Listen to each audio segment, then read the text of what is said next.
We had a driver on the banking engine. One was Dick Thomas, and he was a North Walian, a grumpy old beggar, but he was a good railwayman. And his fireman is here now today having lunch. Oh, really? Ivan Hughes. And we had another one, Johnny Davis or Johnny Jones, I'm not sure. Jack Bach was to call him anyhow. He was only about that size. Oh.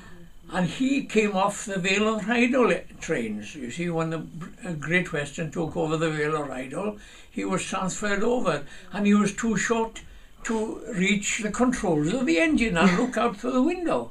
So they allowed him to have an apple box, a wooden box, on the footplate, and stand on that so that he could see out. Oh. Because he was only about 5 foot or something. Did you make a lot of friends? Did you make a lot of friends working on the railway? Oh yeah, well, you see, at that time you had about 30 drivers in Aberystwyth, 30 firemen. My brother was a engine cleaner there at one time. And of course they had about a dozen of them just cleaning engines. What was your fondest memories of working on the railway? What was your fondest memories of working on the railway? Payday. Yeah. What was... And South Scoid, you see, was a very busy place because we were in the forestry. Oh. And they were sending pit props down to South Wales. And the forestry would have 2 lorries, and they would bring in 2 loads each in a day. So it meant we were loading 2 wagons of timber every day from the forestry. The timber people, TA I think they were called, had a lorry, and they were loading 1 wagon a day. So that was 3. Then we had the Havard estate from part3 de Groes. They were bringing sawn timber down. And they had 2 lorries, and they were loading 2 wagons a day. And not only that, but they used to they felled the trees in the forestry, and they used to bring them down whole to the station, and they used to tip them in the station yard. And then every month or 6 weeks, we'd have a steam crane down with an engine to Trowscoid, and we'd be loading. There'd be a firm coming down from Caershws or Machynlleth to load the timber, and we'd load about a dozen wagons, what we call BBCs. They were, they what do you call these, buggy wheels under the BBCs. We had a BBC A, BBC C, BBC B, BBC D, and there were different lengths in them. And then you had to, if the trees were longer than those, you had to have a match truck then which went in between them, so that the trees from one wouldn't knock the other off.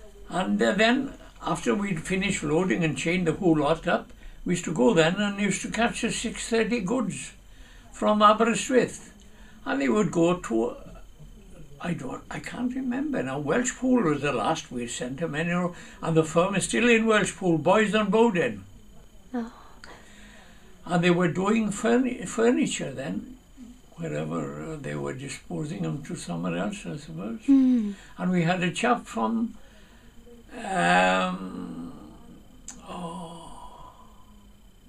Kidderminster, the lorry driver he'd bring about 4 or 5 loads a day in from the Havard estate.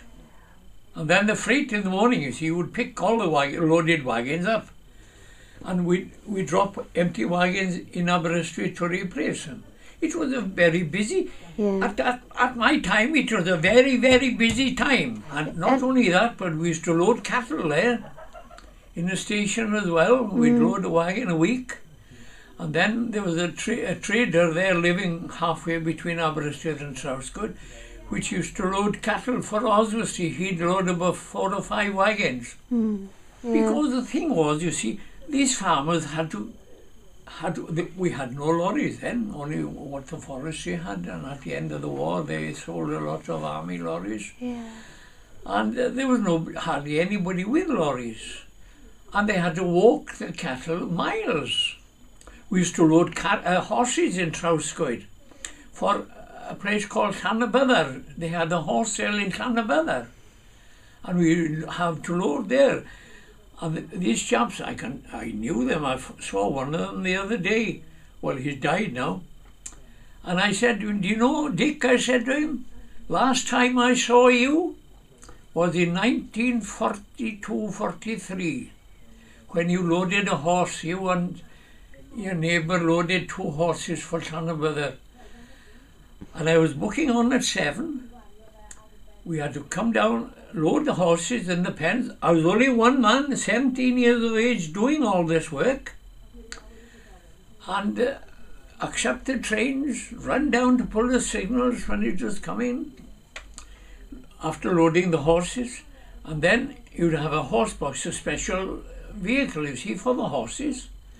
And then, after that, you were expected to send the passenger train up over the points, turn the points, run down with a clip, because it was a passenger train and you had to clip every point which is not locked from the signal box.